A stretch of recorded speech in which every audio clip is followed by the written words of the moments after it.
Queridos, muito bom estar aqui com vocês. Tem sido um tempo maravilhoso. De fato, o pastor Glaucio e o pessoal da equipe já conhecem Natan há um tempo e já vem se falando pela internet, tentando combinar esse evento. E graças a Deus estamos aqui, amém? Tem sido um tempo maravilhoso. Vocês são muito carinhosos, muito receptivos. Por onde a gente passa é só recebendo carinho de vocês. Então, muito obrigada pelo coração doador, pela receptividade, por estarem abertos a receber aquilo que Deus tem ministrado através da nossa vida. Amém? Então, nessa manhã, eu não sei, mas Deus sempre me dá uns assuntos assim. Eu acho que é porque eu tenho um jeitinho gracioso de falar, mas são assuntos que confrontam realmente a nossa vida, o nosso cristianismo, a nossa maneira de caminhar, a nossa maneira de falar, a nossa maneira de agir. E eu acredito que o ponto central do cristianismo é o amor. E se a gente não tem falado muito sobre isso, não tem pensado muito sobre isso, a gente está muito longe do verdadeiro cristianismo. Amém, amados? Muito se ouve sobre fé e é bom ouvir sobre fé, muito se ouve sobre cura e é bom ouvir sobre cura, mas se a gente não tem ouvido muito sobre o amor, sobre a prática do amor, sobre nos estimular a andar nessa realidade, a gente deve estar um pouco longe do que é o verdadeiro cristianismo. Vocês estão comigo? Então, dentro desse assunto de amor, existem muitas coisas que podem ser abordadas. E a gente começou desde ontem a falar um pouco sobre a questão dos relacionamentos. Natan ministrou aqui sobre namoro, sobre relacionamento de namorados, de noivos, e teve um momento muito legal para perguntas e respostas, e ele pôde ministrar um pouco sobre isso ontem. E eu acredito que eu vou falar sobre essa questão de relacionamentos hoje de manhã também, e Natan vai tocar um pouco sobre essa questão de relacionamentos também no culto da noite. Então, acredito que Deus está nos apacentando nessa área. Amém? Ele, como nosso bom pastor, ele nos apacenta. E, às vezes, o apacentar é chamar para perto, mas, às vezes, é ser um pouco mais rígido, mais firme. Né? Dependendo de onde nós estamos, às vezes a gente tem que ser um pouco mais firme. Aquela palavra vai nos pegar com um pouco mais de ímpeto, com um pouco mais de força. Mas entenda que a correção de Deus é sempre visando o nosso melhor. Amém? Então, nós vamos falar um pouco nessa manhã. Muita coisa vai se encaixar com relação a casamento. Mas não se iluda se você não é casado ainda ou não é casado, porque no casamento não é obrigado, amém? Então, se você não é casado ou não é casado ainda, essa palavra também se aplica na sua vida, porque esse princípio não deve ser utilizado apenas no relacionamento conjugal, mas no relacionamento interpessoal de uma forma geral. Esses princípios devem ser aplicados entre amigos, entre familiares, pai e mãe, filho e mãe, mãe e filho, e marido e mulher também. Amém? Que é a questão da mentalidade parasita versus a mentalidade divina. Nós vamos entender um pouco sobre o que isso significa, amém? Para começar, eu queria que você abrisse a sua Bíblia em Romanos, capítulo 13, versículo 8. Eu vou ler 2 versículos que trazem o mesmo princípio, um dentro do relacionamento de uma forma geral, relacionamentos interpessoais, e outro voltado para o casamento, para você ver, enxergar e a partir desse ponto entender que esse é um princípio universal. Amém? Todos abriram? Posso ler? Romanos 13, versículo 8. Esse aqui é o versículo do veaco. Daquele que deve e não quer pagar. A ninguém fiqueis devendo coisa alguma. Amém? Então aqui, se você tem alguma dívida com alguém, pelo amor de Deus, pague. Como bom cristão, você não pode ficar devendo coisa alguma a seu ninguém. Amém? Isso é testemunho. Mas o foco do versículo não é esse. Não é sobre isso que eu vou pregar. A ninguém ficasse devendo coisa alguma, exceto o amor. Com que vos ameis uns aos outros. Pois quem ama o próximo tem cumprido a lei. Olha que interessante. Eu não posso dever coisa alguma a ninguém. Mas eu devo uma coisa. O amor. Essa palavra aqui, devendo, não é só com relação à obrigação. É a minha obrigação amar, é o meu dever amar. Se você for olhar essa palavra no sentido original dela, na língua grega, fala sobre débito, dívida. O amor que você tem que dar para outra pessoa não é uma escolha, não é opcional, é uma dívida. Amém? Dívida. E paralelo a isso, eu queria que você abrisse em 1 Coríntios capítulo 7, versículo 3. E Paulo vai usar essa mesma expressão dentro da relação conjugal. Mas é a mesma palavra, a mesma expressão e o mesmo sentido. Se você já abriu lá em 1 Coríntios capítulo 7, versículo 3, diz assim: o marido pague à sua esposa o que lhe deve. E da mesma maneira, a mulher pague ao seu marido. Então, existem duas maneiras de olhar esses versículos. Ou você se alegra, ou você se alegra. Porque assim, a mentalidade parasita, que é o que eu vou querer entrar daqui a pouquinho, enxerga esses versículos e se alegra com a seguinte frase: oba, todo mundo está me devendo. Isso é uma mentalidade parasita. Venha, venha, venha, e ao seu reino, nada. E existe uma outra maneira de olhar esses versículos também. Eu estou devendo. E é essa maneira que eu quero estimular você nessa manhã a enxergar essas passagens da Bíblia. Não o que as pessoas podem fazer por você, mas o que você pode e deve fazer pelas pessoas. Porque nesse mundo que nós vivemos hoje, amados, as pessoas não entram numa relação, não entram num negócio, não entram num empreendimento para ter prejuízo. Todo mundo quer entrar em alguma coisa para receber alguma coisa, para ter alguma coisa, para ganhar alguma coisa. E essa mentalidade ela tem entrado com tanta força dentro da igreja que até nos nossos relacionamentos interpessoais, a gente não se relaciona mais com uma pessoa se ela não pode dar alguma coisa para a gente. E isso é triste. É o contrário do cristianismo. Porque o versículo base da nossa religião é: porque Deus amou o mundo de tal maneira que deu. Vocês estão comigo? Amém. O nosso cristianismo é baseado no amor. E o amor, ele dá. Deus amou o mundo de tal maneira que deu. Então a gente não deve buscar os nossos próprios interesses e só se relacionar com pessoas que podem nos dar alguma coisa. Fulano, é um bom amigo. Olha, ele é amigo do pastor, ele tem um bom emprego, ele conhece o juiz, ele conhece o promotor, ele conhece... E aí você vai entrelaçando a sua vida, tecendo a sua rede de relacionamentos baseado no que as pessoas podem oferecer para você. Ai, meu Deus. Peraí, faz parte. Esse sapato, ele é perigoso. O diabo tentando contra o meu ministério. Gente, já aconteceu isso comigo ministrando louvor. Eu pulando, aí meu pé entrou dentro de um buraco do palco também. Quase que eu vou. Graças a Deus o Senhor me livrou. Então a gente acaba tecendo a nossa vida de relacionamentos, as nossas amizades, baseado nos nossos interesses. E eu acabo escolhendo as pessoas com quem eu vou ter algum tipo de contato, baseado no que elas podem me oferecer e não no que eu posso e devo. Você está entendendo que não é só no que eu posso, mas no que eu devo dar para as pessoas? Porque é uma dívida. E essa dívida deve ser paga. Amém? Tanto no âmbito de relacionamentos interpessoais, como a gente viu lá em Romanos capítulo 13, em nada devais uns aos outros senão o amor, como dentro do relacionamento conjugal também. Quando você resolveu casar, querido ou querida, que o pastor, ou sei lá quem ministrou o seu casamento, diga: sejam felizes para sempre. Ele não estabeleceu os parâmetros desse felizes para sempre. Não é que o outro te faça feliz para sempre. Você deve entrar no relacionamento com a mentalidade de que você vai fazer o outro feliz para sempre.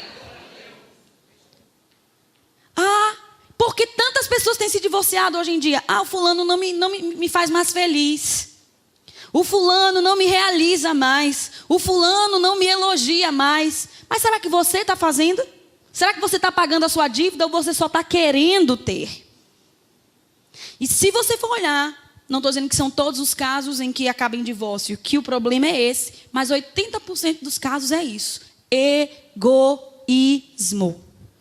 E se você for olhar o primeiro passo de todos os caminhos pecaminosos, quase todos eles, o primeiro passo é o egoísmo. Você entra nele buscando alguma coisa para você, para se satisfazer, para ter, para colher. Quase todos os primeiros passos é o egoísmo. E baseado nisso, no próprio ventre, na própria vida, na própria satisfação, na própria felicidade, na própria realização, a gente tem se distanciado cada vez mais do que é o verdadeiro cristianismo, do que é o verdadeiro amor. Vocês estão comigo? Amém? Então, tenha isso em mente. Você é devedor. Você deve. Você pode estar devendo R$1 a seu ninguém. Pagou o último centavo que você estava devendo ao seu Manel da venda semana passada. Mas você ainda continua devendo. O amor você deve. Para com essa pessoa que está sentada do seu lado. Para com o seu líder. Para com o seu cônjuge. Para com seu pai. Para com sua mãe. Você deve. Não é opcional. Se você quer viver o amor como uma opção, vai buscar outra religião. Porque no cristianismo é mandamento. O amor é mandamento, é obrigatório. Não é opcional, não é escolha. Estão comigo? É obrigação, você me deve. E aí o que a gente vê acontecendo, amados? Pessoas que estão há mais de 2, 3, 4, 5 meses sem se falar dentro da igreja.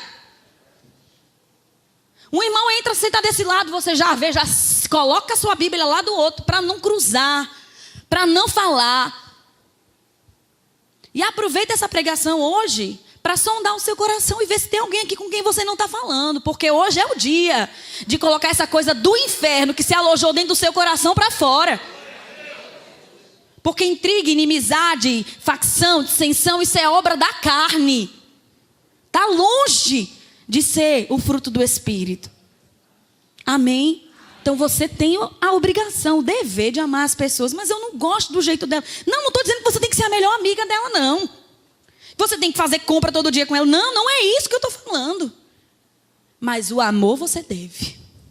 É claro que eu reconheço que existe essa questão de afinidades. Eu tenho mais afinidade com certa pessoa. E aí eu acabo fazendo mais coisas com essa pessoa. Mas odiar, não querer falar, não ter a condição de orar por aquela pessoa, isso é um sentimento do inferno e não deve encontrar lugar na nossa vida. Estão comigo? Diga, é dívida. Eu devo. Viu? Então na lista do Serasa de Deus você está lá. Você deve. Deve o amor. Amém? E vamos pagar a nossa dívida, gente. Não vamos deixar essa dívida se acumular não, porque é juros sobre juros. Quanto mais você deixa acumular, mais difícil vai ser para você romper e amar aquela pessoa. Então, quando começa com uma pequena sugestão, um pequeno sentimento, vai lá, resolve isso logo. Dentro do casamento também. Às vezes, dentro do casamento é mais fácil porque você está ali. Acorda com a pessoa, dorme com a pessoa, almoça com a pessoa, a escova de dente está uma do lado da outra. Então, às vezes, a gente trata de resolver logo um mal entendido dentro do casamento, porque senão seria insuportável. Não é assim? E aí brigou no de manhã, de noite já está ali juntando os pezinhos e começa pelo pé, depois junta a coxa, o joelho, já pega na mão e aí vai, né? Tá bom por hoje? O assunto da pregação não é esse. Mas com o próximo, com o amigo, com o irmão, com o colega, às vezes a gente deixa passar, deixa o negócio enrolar. E quanto mais você deixa, maior fica os juros. E mais difícil vai ser para você pagar aquela dívida. Então, às vezes você diz, é mais fácil mesmo eu esquecer. Esquece que fulano existe. É o pensamento que vem na sua cabeça, né? Deixa fulano para lá. Mas no que depender de você, tenha paz com todos os homens. Faça o que for possível. Amém? O que depender de você, vá, busque, fale, ore, dê um presente, quebra mesmo o coração da pessoa. Tipo, ela fez uma coisa absurda com você, não quer mais falar contigo, aí você vai dar um presente, tapa de luva, você quebra o coração daquela pessoa, e ela vai dizer, meu Deus, eu que deveria estar dando esse presente para ela, ela vem dar o presente para mim, pronto, o amor volta a reinar ali naquela relação. Amém, gente? Então não deixa o negócio se acumular não. No final do culto, dá uma levantadinha, olha lá atrás, olha aqui pela frente. Se tem alguém com quem você não está falando, não está fluindo o amor, tem uma coisa ali obstruindo, o fluir do amor de Deus resolve. Não deixa isso passar, porque é igual dívida mesmo. Quanto mais você acumula, mais difícil fica. Até fácil pregar sobre dívida, né? Nesse tempo que o pessoal está vivendo aí. Que só liga o jornal é crise, liga o jornal é juros, liga o jornal. E aí, mas é exatamente isso. Nós devemos o amor. O amor é uma dívida. E aí vamos entrar então na questão da mentalidade parasita versus a mentalidade divina. Porque a mentalidade parasita é essa que se depara com esses versículos e se alegra por quê? Está todo mundo me devendo. O marido me deve. Se eu não sou feliz no casamento, a culpa não é minha, a culpa é do meu marido que não está me dando o que eu preciso. E de fato, quando a gente vai entrar numa relação, a nossa listinha é o que o outro precisa ter para eu ser feliz. Nunca é o que eu preciso ter ou ser para fazer o outro feliz. Percebe a inversão de valores? A mentalidade divina mostra para você o que você precisa ser e o que você precisa fazer para tornar a outra pessoa feliz. A mentalidade parasita é o que a outra pessoa precisa fazer e o que a outra precisa ter para você ser feliz. E isso, amado, é um peso tão grande que você coloca nas costas do outro, porque você acaba depositando no outro a razão da sua felicidade. E o que eu vejo hoje em dia dentro do meio evangélico são pessoas frustradas, porque têm esperado, né, escolheu esperar e está esperando até agora, pessoas que satisfaçam a sua listinha de desejos. E a própria vida dela, ela tem lapidado para ser uma bênção na vida da outra pessoa? Está tudo invertido, está tudo contrário. Você precisa entender a sua parte para tornar o outro feliz. E aí o outro, com essa mesma mentalidade, vai se esforçar ao máximo para fazer você feliz também. No final vai dar tudo certo. Amém, gente? Então, temos que remover essa mentalidade. Paulo fala sobre não vos conformeis com este século, mas transformai-vos pela renovação da vossa mente, do vosso entendimento. Nós precisamos renovar a nossa mente nesse sentido, porque realmente é essa a mentalidade do mundo. Essa mentalidade parasita é uma mentalidade mundana. É comum lá fora as pessoas enxergarem dessa maneira. Por isso que os relacionamentos são descartáveis. Porque quando aquela pessoa não está mais me fazendo feliz, eu vou, acabo e troco por outro. Não está mais feliz, eu vou, acabo e troco por outro. E ninguém mais está interessado em pagar o preço. Quando a gente fala pagar o preço, é pagar essa dívida de amor que a gente tem. Ninguém está mais interessado em pagar o preço para fazer o outro feliz. Só quer ser feliz, mas fazer o outro feliz, ninguém quer. Então essa mentalidade mundana, parasita, ela deve ser removida da nossa vida. Transformai-vos pela renovação. Como é que a gente renova algo? Colocando algo novo no lugar de algo velho. Isso é renovação. Quando você tem um balde cheio de lama, ou você joga aquele balde todo de uma vez, né, para fora, limpa o balde e enche só com água limpa, mas existe uma outra maneira de renovar aquela água também, que é colocando água limpa, mesmo que ali ainda tenha água suja. E quanto mais água limpa você coloca, mais limpa fica aquela água. No processo de renovação da nossa mente é assim, a gente não remove a mente. Ninguém nunca fica com pensamento zero e aí de repente pensamento celestial de uma hora para outra. Não é assim que acontece. O processo de renovação da nossa mente é desse jeito.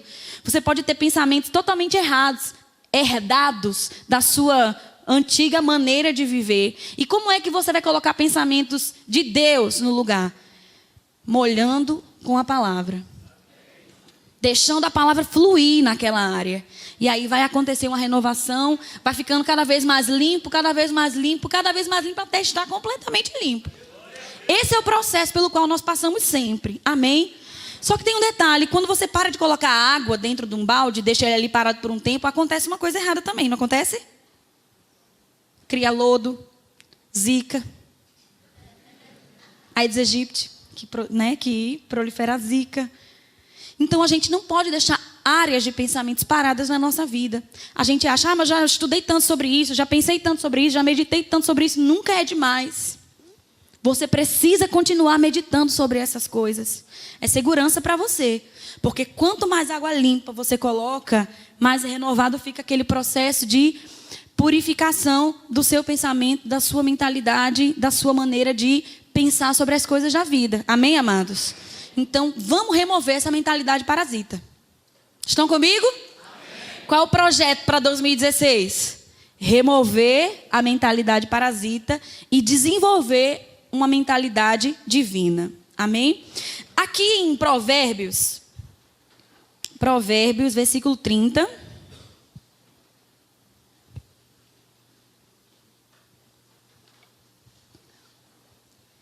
É um versículo bem interessante. Não sei se você já leu alguma vez, mas eu já ouvi várias vezes esse versículo. Diz assim: a sanguessuga tem 2 filhas. Versículo, não diz? 30, versículo 15. Dá mais um tempinho aí para você, tá? Vamos? A sanguessuga tem 2 filhas, a saber, Dá. O nome das 2 filhas da sanguessuga é Dá. Há 3 coisas que nunca se fartam. Esse versículo eu acho engraçado, porque ele fala 2 filhas, 3 coisas, e ele cita 4. Vai entender. Coisa de gente muito sabida, porque Salomão foi um dos homens mais sábios do mundo, né? Não estou nesse nível, não. Estou chegando só no 2º andar. Ele chega lá para o 5º, 6º, 7º. Ele diz, a sanguessuga tem 2 filhas. Dá. Há 3 coisas que nunca se fartam. Sim, 4 que nunca dizem basta. Elas são a sepultura, a madre estéril, a terra, que não se farta de água, e o fogo, que nunca diz basta. Tem tanto crente sanguessuga, irmãos, que é dá. Nunca basta, nunca está satisfeito. O outro nunca está fazendo demais. E se você for olhar, essa pessoa não faz nada por ninguém. Totalmente dentro dessa mentalidade sanguessuga. E aqui, deixa eu só fazer uma observação. Sanguessuga, ela é um verme parasita, né? Ela desenvolve essa relação, porque dentro da natureza existem várias relações entre as plantas, os animais. Acho que você estudou isso na escola, lembra? Lembra disso? E uma dessas relações é o parasitismo, que é quando um bicho ou planta vive em função da outra pessoa, vive ligado na outra pessoa, não, no outro ser, e ele não oferece nada, ele só recebe, ele só suga. Então a sanguessuga é uma dessas. Não oferece nada para o hospedeiro, mas só suga. É sangue, por isso o nome desse verme nojento já diz tudo. Sanguessuga, só suga. Então tem muita gente que se aproxima de você só para sugar.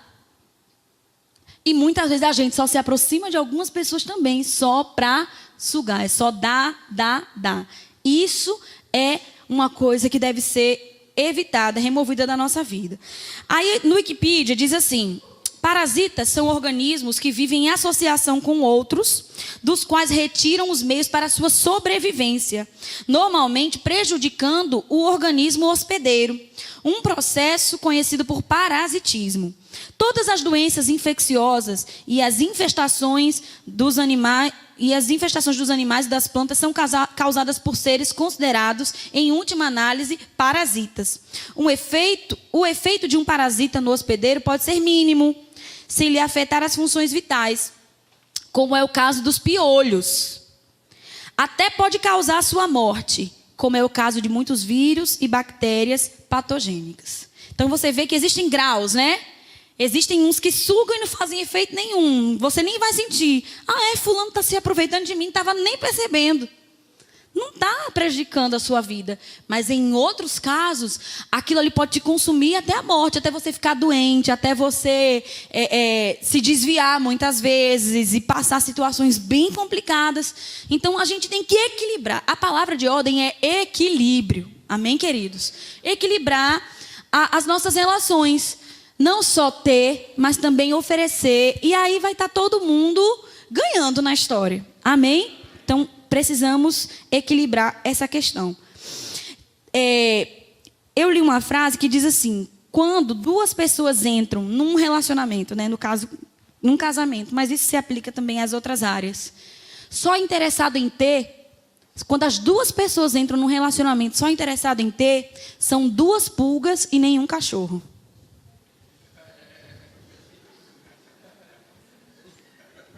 Durma com uma bronca dessa.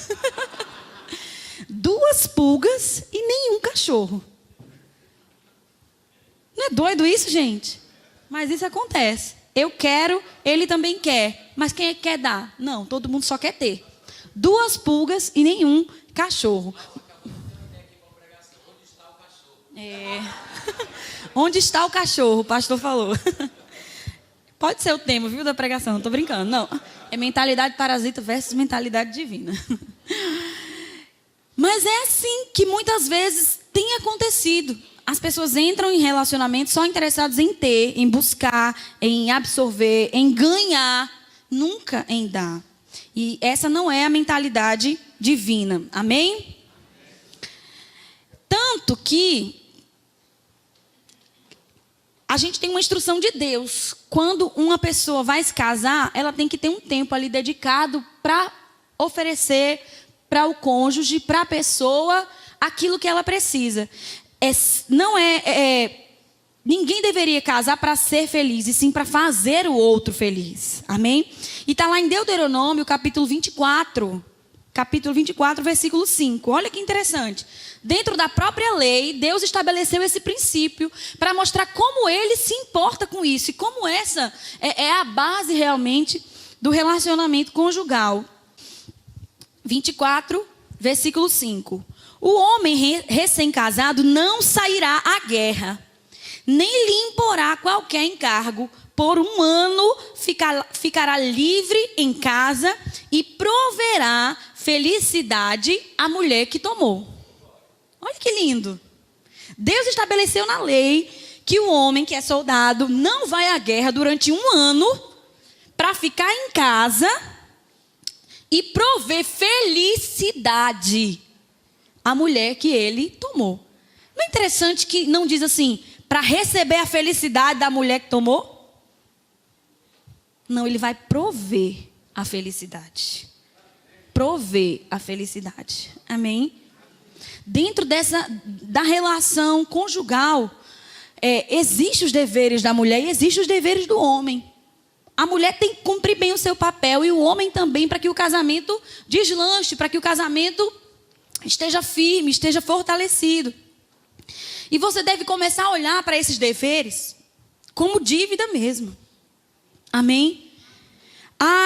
A mulher deve fazer o café para o marido. Não é uma opção, não. Se você deve como esposa, você deve realmente. É uma dívida. Vá lá e faça a sua parte. A mulher deve cuidar da casa. Pronto, é uma dívida. Mas eu preciso da ajuda do meu marido. Eu trabalho fora. Aí uma coisa que você pode conversar com ele. Mas você não pode impor a ele esse encargo, porque esse encargo é seu. Vocês estão comigo? Dentro daquele contexto de 1 Coríntios capítulo 7, que Paulo diz assim, o marido pague à mulher o que lhe é devido, assim também a mulher paga ao marido. Não sei se você sabe, os versículos anteriores e os que vêm depois, fala sobre sexo. Que a mulher não pode privar o marido do sexo, nem o marido deve privar a mulher do sexo, ele deve pagar o que é devido. Então esse negócio assim, eu já estou com dor de cabeça, não, amada, a dor de cabeça vai para o beleléu. Porque se o marido está querendo, você deve para ele. Se a mulher está querendo o marido, você deve para ela. A giripoca vai ter que piar. Nem sei se isso é feio, mas... Acho que vocês estão me entendendo, amém? É dívida. É dívida. Se você for olhar a origem de quase todos os problemas conjugais, é dívida acumulada. Dívida acumulada em todas as áreas. Dentro da questão sexual, às vezes dentro da questão afetiva, às vezes dentro da questão administrativa do lar. Se você for olhar, é alguém que está deixando de fazer a sua parte. Mas eu estou pronta para reivindicar meus direitos. Irmã, muito bom ouvir essa tua pregação hoje, porque agora meu marido vai ter que me pagar. Você não deve sair daqui com esse pensamento. Você deve sair daqui determinada a pagar o que você deve. Não é exigir os seus direitos, é pagar a sua dívida. Porque se ele está te devendo, você também dá. Amém? Você também está. E dentro de muitos versículos do Novo Testamento, a gente enxerga esse princípio. Não buscar o seu próprio interesse, não buscar o seu próprio bem-estar, não buscar... Eu vou até falar alguns aqui para vocês. Ninguém busque o proveito próprio, antes cada um o de outrem. 1 Coríntios 10, versículo 26. Não vos torneis causa de tropeço nem a judeus, nem a gregos, nem a igreja de Deus, assim como também eu em tudo procuro agradar a todos, não buscando o meu próprio proveito, mas o de muitos, para que sejam salvos. Sede meus imitadores, como eu também sou de Cristo. 1 Coríntios capítulo 10, 32, 33 e capítulo 11, versículo 1. Próprio Paulo falando isso. Que não busca o próprio interesse dele, nem o próprio bem-estar dele, mas sofre o dano para salvar as pessoas. E no final ele diz, sejam meus imitadores, porque eu sou de Cristo. Amém? O cristianismo se baseia nisso, em não buscar os seus próprios interesses. E isso fica ainda mais claro quando a gente vê o novo mandamento que nos foi deixado. Amém? Porque a lei... ela dizia assim, que você deve amar assim como você se ama. Então, se eu me amo, eu vou amar o outro. A base do amor que eu tinha que dar para as pessoas era o amor próprio. Era o amor que eu tinha por mim mesmo. Aí vem Jesus e transforma tudo. Dizendo que o novo mandamento é amar o próximo como Ele, Jesus, nos amou. Amém? E como foi que Jesus nos amou, amados? Será que ele nos deixou um bom exemplo de como amar as pessoas?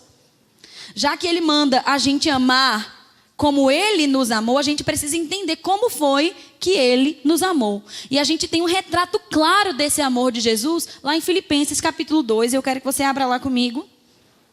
Filipenses capítulo 2. Filipenses 2, vamos, versículo 4.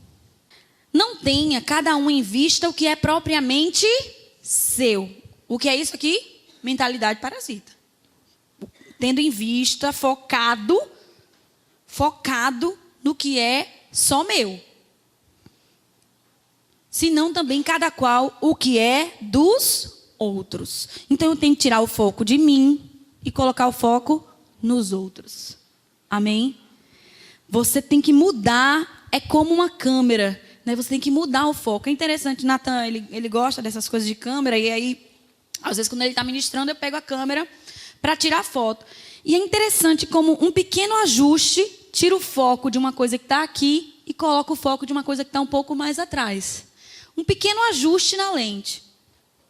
Às vezes, na nossa vida, o que está faltando é só um pequeno ajuste na lente. Porque o foco agora está na gente. Mas com um pequeno ajuste, a gente vai colocar o foco nas outras pessoas. Amém? E é assim que tem que ser. De acordo com esse versículo, cada um não tenha em vista, ou seja, não foque apenas no que é propriamente seu. Mas tenha em vista, ou seja, foque nos outros. Amém? E aí ele fala, tirando os olhos da gente, colocando os olhos nos outros, que nós temos que ter o mesmo sentimento, versículo 5, que houve também em Cristo Jesus. Em outras palavras, Paulo está dizendo, olha, eu quero que vocês façam isso, porque foi exatamente isso que Jesus Cristo fez. Foi exatamente esse sentimento que houve em Cristo Jesus. Jesus não estava aqui na terra focado nele.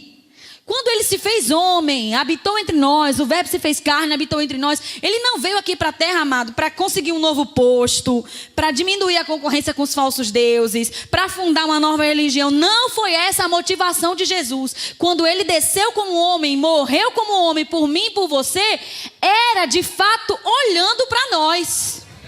Não era olhando para ele, era olhando para nós.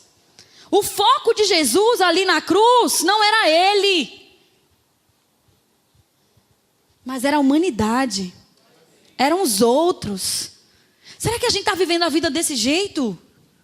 Ou será que os anos estão passando e a gente está sempre olhando para o nosso próprio umbigo? Interessado só no que eu estou sentindo, no que eu estou passando, e ainda fica chateado com o mundo quando as pessoas não estão olhando só para você também. Estou aqui sofrendo, meu Deus, será que ninguém está me vendo? Você está olhando os outros? Já parou para pensar que tem gente que está sofrendo mais do que você? Enquanto você está reclamando que não tem um sapato novo, tem gente que nem sapato tem. Enquanto você está reclamando que só tem feijão preto, feijão preto, feijão preto, tem gente que nem feijão tem. Quando você começa a enxergar a vida dessa maneira, da maneira correta, da maneira bíblica, amado, você vai ser muito mais feliz. Porque enquanto você estiver olhando só para você, você vai ser uma pessoa infeliz, triste, amargurada. Amém? Enquanto você estiver olhando só para o seu umbigo, você vai ser infeliz. Quando você estiver buscando o bem-estar das outras pessoas, você vai ser uma pessoa realizada. Porque você nasceu para isso. E quando a gente cumpre o nosso propósito, a gente é pleno e realizado em Deus. Amém? Então para de olhar só para você. Ai, meu Deus, não tem nada que me sirva nesse guarda-roupa cheio de roupa no armário. Isso é feio, é vergonha. Meu Deus, que vergonha. Não é? Quando nessa friaca que baixou aqui no Sudeste, um monte de gente morrendo, morador de rua, porque nem o que vestir tem. Não tem um agasalho, não tem um casaco. A gente lá com os edredons todos arrumadinhos, né? Coisa mais linda dentro do nosso guarda-roupa.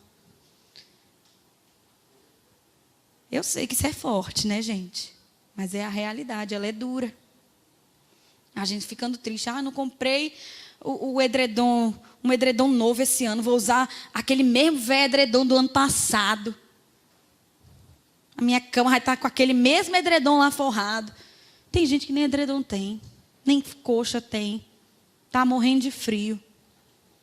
Amém? Não estou aqui para te condenar, amados. Mas eu quero te despertar. A enxergar como Deus enxerga. A sair desse mundinho egocêntrico. Dessa mentalidade de sanguessuga. Só está interessado em você, eu, mim. E o maior termômetro, se a gente está sendo egoísta ou não, são as nossas orações. Pare e analise as suas orações. Senhor, abençoa minha casa, abençoa meu marido, abençoa o meu carro, abençoa minha família, abençoa o meu filho, abençoa o meu trabalho, abençoa o meu ministério. Mim, meu, nosso. Tudo isso mostra que você está mais focado em você do que nos outros. Quando as suas orações são abençoa os missionários, abençoa os irmãos da igreja, abençoa o pastor e a sua família, abençoa. Você está tirando o foco de você e colocando o foco nos outros. E eu me lembro muito bem de Jó, que quando ele começou a orar pelos seus companheiros, a causa dele foi mudada. Às vezes as nossas orações não estão sendo respondidas porque a gente está naquele egoísmo, naquela coisa de ter a nossa vida logo mudada e a gente está nem aí para os outros. Mas talvez quando você tirar o foco de você e começar a orar pelas outras pessoas, a sua vida vai mudar. Amém? Então, eu considero a oração como um termômetro. Dá uma olhadinha na sua vida de oração. As palavras que você tem pronunciado, como tem sido dito. Porque se está com muito meu, minha, nosso, está errado. É errado orar por mim, Ana? Não, não é errado. Mas se você só tem orado por você, alguma coisa está errada. Ok? Então Jesus não tinha esse sentimento. E Paulo diz, eu quero que vocês tenham o mesmo sentimento que houve também em Cristo Jesus. E qual era? Pois ele, subsistindo em forma de Deus, não julgou como usurpação o ser igual a Deus. Antes, a si mesmo se esvaziou, assumindo a forma de servo, tornando-se em semelhança de homem, reconhecido em figura humana. Será que você está pronto para fazer um downgrade na sua vida? Porque todo mundo só quer fazer upgrade, né? Só quer melhorar de categoria, só vai melhorar. E aí as músicas bombam quando falam isso, só vai melhorar, só vai melhorar. Mas será que você está disposto a descer um degrau por causa de outra pessoa? Porque foi exatamente isso que Jesus fez. Ele estava lá no céu, ele era Deus, não precisava fazer nada. Mas ele desceu, assumiu a forma de servo, ele desceu um degrau por causa da gente. Será que você faria isso? Será que você tem esse sentimento? Ou você só tem pensado na promoção, no lucro? Amém? Essa pregação é para a gente parar para pensar. Eu não esperava realmente, glória a Deus, aleluia. Não esperava isso. Porque eu sei que é para a gente parar para pensar realmente o tipo de cristianismo que a gente está vivendo. Amém, queridos?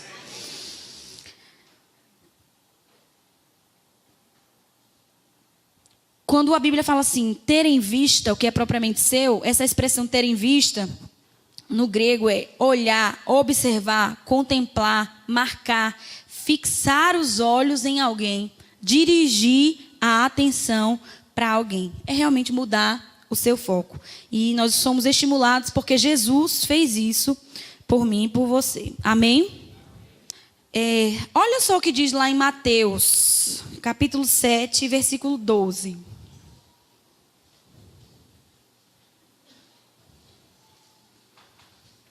Essa frase aqui é interessante. Enquanto vocês abrem, eu vou falar. O padrão divino para os relacionamentos está claramente revelado na Bíblia. Eu não exijo dos outros aquilo que eu desejo para mim mesmo. Eu primeiramente ofereço aos outros aquilo que eu desejo. E então, como consequência, eu mesmo recebo de volta aquilo que eu dei. Foi o que o Senhor nos ensinou a fazer. Vocês entenderam isso? Eu não vou exigir dos outros aquilo que eu quero, mas eu vou dar aos outros aquilo que eu quero. Porque quando eu dou, aquilo vai voltar para mim mais cedo ou mais tarde. É uma lei espiritual, amém? É uma lei espiritual. Tudo que o homem semear, isso ele colherá. Talvez você não colha daquela pessoa, porque eu sei que às vezes, eu reconheço que existem pessoas que são difíceis. Existem pessoas, vocês concordam comigo? Que tem gente difícil, Deus tem cada inquilino, né? Existem pessoas difíceis. E aí eu estou semeando naquela pessoa, estou plantando naquela pessoa, plantando, e não estou vendo retorno. Talvez não venha dela, mas o bem que você faz vai voltar para você de alguma maneira. Estão comigo? Vai voltar para você. Então não se canse de fazer o bem. Não se canse, porque se você não se cansar, você vai colher. É o que está escrito lá em Gálatas. Tudo que o homem plantar, isso ele colherá. Mateus 7,12 diz assim. Mateus capítulo 7, versículo 12. Tudo quanto, pois, quereis que os homens vos façam, assim fazei-o vós também a eles. Porque esta é a lei e os profetas. Não é interessante esse versículo? Tudo que você quer que alguém faça para você, primeiramente você faz. Primeiramente você faz. E é claro que a nossa motivação não é receber, é fazer porque o certo é fazer. Mas como é uma lei espiritual, aquilo vai voltar para você de alguma maneira. Amém? Se não através daquela pessoa, através de uma outra, através do próprio Deus, mas não importa. O bem que você faz, ele volta multiplicado para a sua vida. Amém? Glória a Deus. Jesus mesmo disse, né? Não está nos evangelhos, está lá em Atos, mas dizem que foi Jesus que disse, eu acredito. Mas bem-aventurada coisa é dar que receber. A mentalidade sanguessuga diz, a melhor coisa é ter, né? É dar. Eu recebo. A mentalidade divina diz que melhor coisa é você dar do que você receber. Amém? Temos que praticar a generosidade. Aí fala sobre a questão do casamento, de que quando você ama a sua esposa, é como se você estivesse amando a si mesmo. E eu quero olhar essa relação aqui com vocês. Lá em Efésios, abra comigo. Tinha sumido da minha Bíblia, Efésios 5, 28.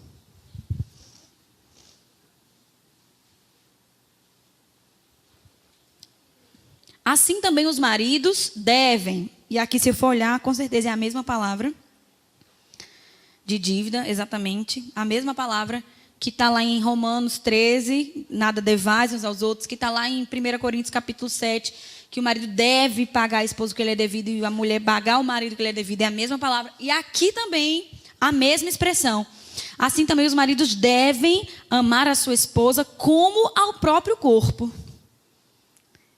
Essa relação marido e mulher ela é muito forte, ela nos ensina muito, né, queridos?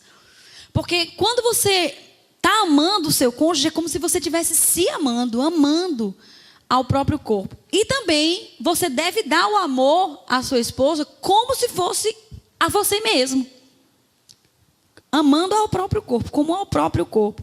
Quem ama a esposa, a si mesmo se ama. Porque ninguém jamais odiou a própria carne, antes a alimenta e cuida dela, como também Cristo o faz com a igreja. Aí depois ele conclui dizendo, porque somos membros do seu corpo. Amém? Olha que interessante. Quem é que o doido que para de comer? Eu sei que tem gente que faz isso, mas está com problema. Não é normal. Para de comer, para de tomar banho, para de cortar as unhas, para de se cuidar, para de ter a sua higiene. Uma pessoa em sã consciência não faz isso, porque ela ama o seu corpo, ela quer ter saúde, ela quer viver bem. Então, do mesmo jeito que você se ama, se cuida, você deve amar o próximo também. Amém? Do mesmo jeito que você se ama, você deve amar ao próximo também. E para terminar, como não poderia ser diferente, eu queria abrir em 1 Coríntios, capítulo 13, que é a descrição melhor do que é o amor do que 1 Coríntios 13. Não existe. Vamos ver a partir do versículo 3. E eu quero ler na NVI, deixa eu achar aqui. 13, vamos ver a partir do 3. E ainda que eu dê aos pobres tudo o que eu possuo, entregue o meu corpo para ser queimado, se não tiver amor, nada disso me valerá. Isso aqui é legal, é interessante. Porque quando você dá para alguém, independente da sua motivação, aquela pessoa vai ser abençoada com o que você vai dar. Se ela está precisando de uma cesta básica e você dá, independente da sua motivação, aquela pessoa vai desfrutar do que você deu. Estão comigo? Se eu dou 10 mil reais para o Natan, amém? Se eu dou 10 mil reais para o Natan, independente da minha motivação, ele vai desfrutar desse dinheiro. Ele vai comprar uma coisa que ele queira, ele vai gastar da forma como ele quiser. Ele vai desfrutar daquele valor. Mas o que a Bíblia está chamando a nossa atenção aqui é com relação à nossa motivação. Porque quando eu dou motivado pelo amor, eu tiro proveito. Independente da motivação, o outro tira proveito. Mas se eu dou com a motivação correta, ou seja, o amor, eu vou ter também alguma coisa com que me aproveitar naquilo ali. Sem amor, nada disso me aproveitará. Com amor, aquilo me valerá. Estão comigo? Então, é a nossa motivação. O amor deve ser a nossa motivação para abençoar, para dar, para enriquecer as pessoas. Amém, amados? Aí ele vai dizer o que é o amor. Pra gente, isso aqui para mim é um checklist, eu não sei para você. Mas de vez em quando eu me deparo com essa passagem aqui, eu vou fazendo um checklist na minha cabeça. Isso eu tô, isso eu não tô, isso eu tô, não tô. E aí dependendo da época da vida, tem mais tô, menos não tô, tem menos não tô, tem mais tô. E aí cada um sabe de si. Não tô aqui para te condenar, amém? Mas enquanto eu estiver lendo aqui, vai fazendo tô, não tô, não tô, tá bom? Vai fazendo um checklist na sua cabeça. O amor é paciente. Ai, não me fala, tá? Não quero saber. Tipo, o amor é paciente. Ai, irmã, não tô! Já aconteceu isso comigo numa aula, dando uma aula de fruto do Espírito. Aí eu fui dar um exemplo de uma pessoa intolerante, intransigente, bruta, né? Que é um personagem que existe lá no Nordeste chamado Seu Lunga. Não sei se vocês já ouviram falar. Que o bicho é bruto com força, é popeiro. A mulher de Lunga, ele gritou: ô mulher, traga alguma coisa aqui para botar na minha cabeça. Aí a mulher toda, e parece que é uma coisa, né? Um brutão desse, sempre tem uma gentilzinha do lado. Você quer um travesseiro, meu amor? Ele, não, um tijolo. Traga um copo de leite, traga leite para mim. Você quer no copo? Não, joga no chão e vem puxando no rodo. Tipo assim, bruto com a molesta, bruto com força. E aí eu falando esses exemplos, um irmãozinho na minha frente, ele era tão bonzinho comigo, um senhorzinho, ele disse assim, eu sou assim, ai meu Deus, não quero saber. Então, o checklist é só entre você e Deus, tá bom? Não tô, é só entre você e Deus. Eu vou falar aqui em voz alta, o amor é paciente. E dentro de você responde. E eu quero que você faça o seguinte: nos não tô, se esforça um pouquinho mais para ser. Porque isso tudo aqui é possível para nós. Eu estava pensando, por que na antiga aliança é amar o próximo como a si mesmo? E na nova aliança é amar o próximo como Jesus nos ama. Por que isso, se Deus ele não muda, por que ele não exigiu isso desde o princípio para todos os seres humanos? Vocês estão entendendo o que eu estou falando? Sabe por que na nova aliança é exigido um pouco mais? Porque na antiga aliança o amor de Deus não tinha sido derramado no coração deles. Mas na nova aliança o amor de Deus foi derramado em nossos corações. Então nós podemos amar como Jesus ama. Por quê? O amor do próprio Jesus foi derramado em nós. Esse amor que está aí dentro do seu coração pode estar sendo usado ou não, querido. Mas não vem me dizer que você não tem amor, porque você tem. Se você nasceu de novo, você tem. Não está pagando porque não quer. Aí, querido, quando alguém tem para pagar e não paga, o negócio está sério.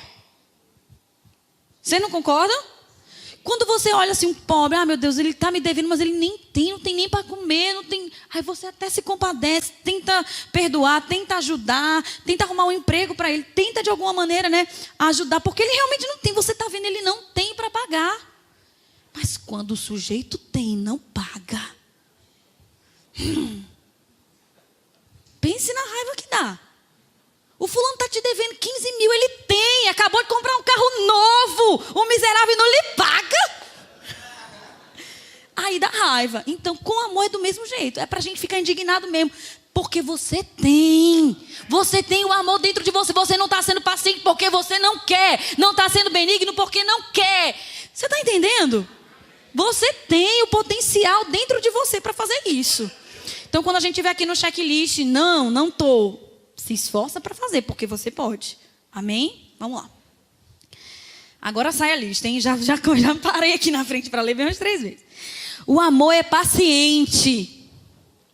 O amor é bondoso. O amor não inveja. O amor não se vangloria. Não se orgulha. O amor não maltrata.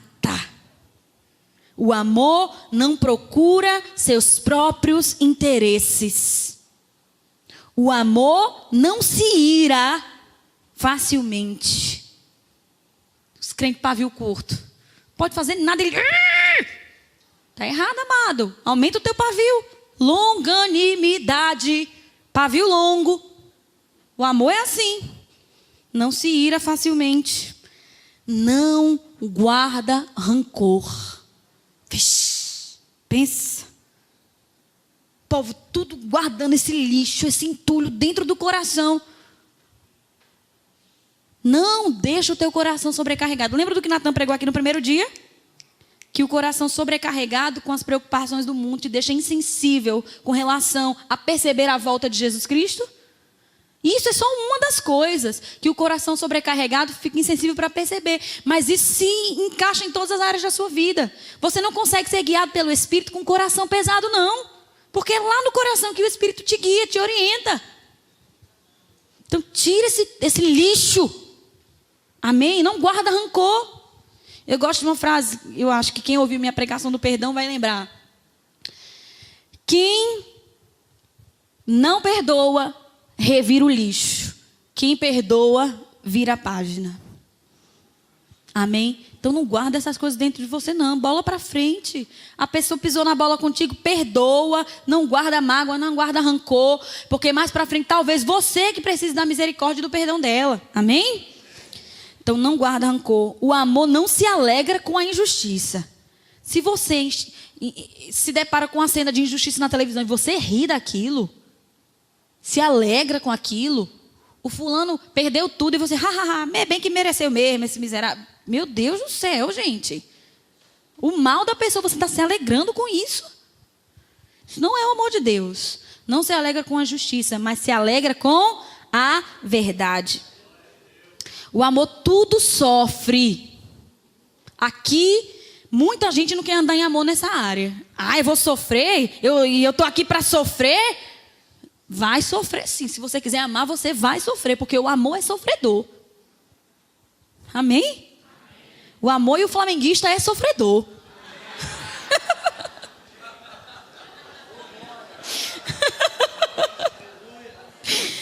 Viu? viu que eu só deixei a gracinha pro final, porque agora eu já ganhei o coração de vocês.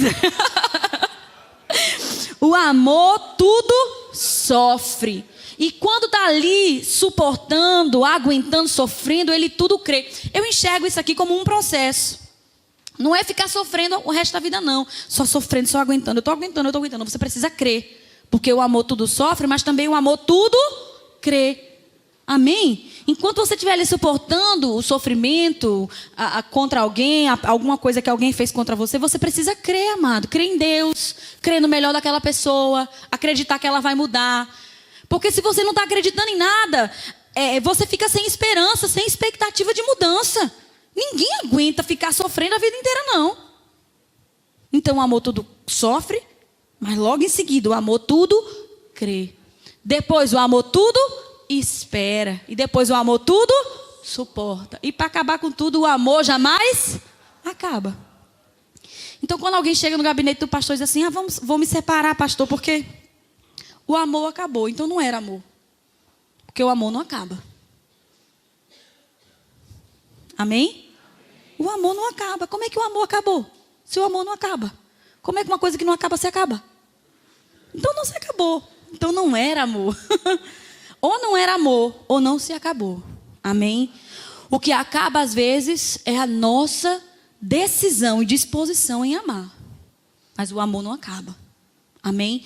Quando um casal decide se separar depois de terem vivido realmente uma história de amor e acha que o amor acabou, o amor não acabou. Acabou a decisão de permanecer junto, acabou a disposição de permanecer junto, acabou a disposição de sofrer, acabou a disposição de suportar, acabou a decisão de crer. Mas o amor não acabou.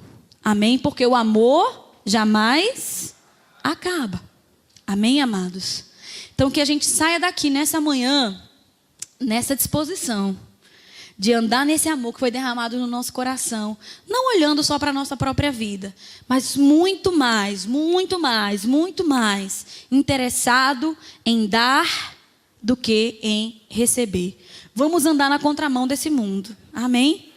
Porque a pegada do mundo é essa, é olhar só para si, é buscar só o seu proveito, o seu crescimento, o seu interesse.